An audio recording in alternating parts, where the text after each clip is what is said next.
মুসলমান বন্ধু, আল্লাহর রাসূল সাহাবীদেরকে নিয়া শোনাইতেছেন, সাহাবী তোমরা কি জানো, তোমরা প্রত্যেকে দায়িত্বশীল। সাহাবীদের মধ্যে একজন আরজ করে বলেন, ইয়া রাসূলুল্লাহ, আপনি বলেন আমিও কি দায়িত্বশীলের মধ্যে নাকি? আর একজন সাহাবী আরজ করে বলেন, ইয়া রাসূলুল্লাহ, আমার মা নাই, আমার বাবা নাই, আমার ভাই বোন নাই, আমার আত্মীয় স্বজন কেউ নাই, আমিও দায়িত্বশীলদের মধ্যে নাকি? রাসূল বলেন, হা হা, তুমিও দায়িত্বশীল।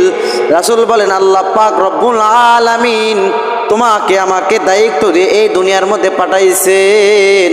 আল্লাহ পাক রব্বুল আলামিন বলে, বান্দা আমি রব তোমাকে দুইটা হাত দিয়েছি, আমি দুইটা চক্ষু তোমাকে দিয়েছি, তোমাকে দুইটা চক্ষু দিয়েছি কোরআন শরীফের পৃষ্ঠাগুলো পড়ার জন্য, দেখার জন্য। তোমাকে একটা জবান দিয়েছি কোরআনের আয়াতগুলো পড়ার জন্য। তোমাকে হাত দিয়েছি ভালো কাজ করার জন্য, পা দিয়েছি ভালো কাজ করার জন্য। এ যুবক, এই কারণে তোমরা সকলেই দায়িত্বশীল। নিজের হাতের প্রতি তোমরা দায়িত্বশীল, নিজের পার প্রতি তোমরা দায়িত্বশীল, নিজের চোখের প্রতি তোমরা দায়িত্বশীল। এই কারণে দায়িত্ব নিয়ে আমাদেরকে চলতে হবে। আল্লাহ পাক এই কারণে বলেন, এ গোলাম, আমি আল্লাহ তোমাকে অনার্থক বানাই নাই।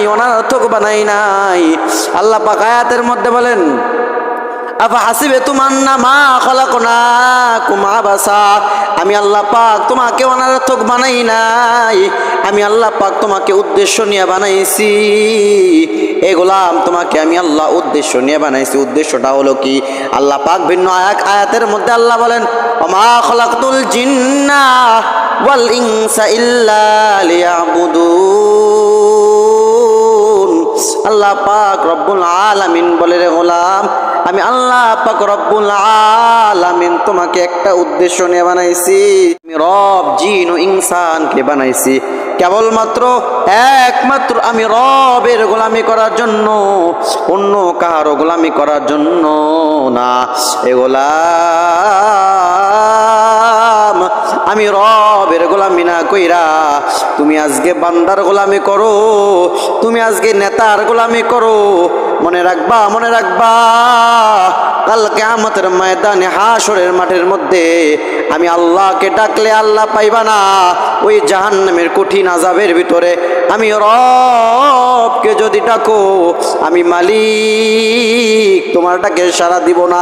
এই কারণে রব বলেন, গোলাম আমি রবকে দুনিয়ার মধ্যে ডাকো, আর বান্দা যখন আমি রবকে ডাকবা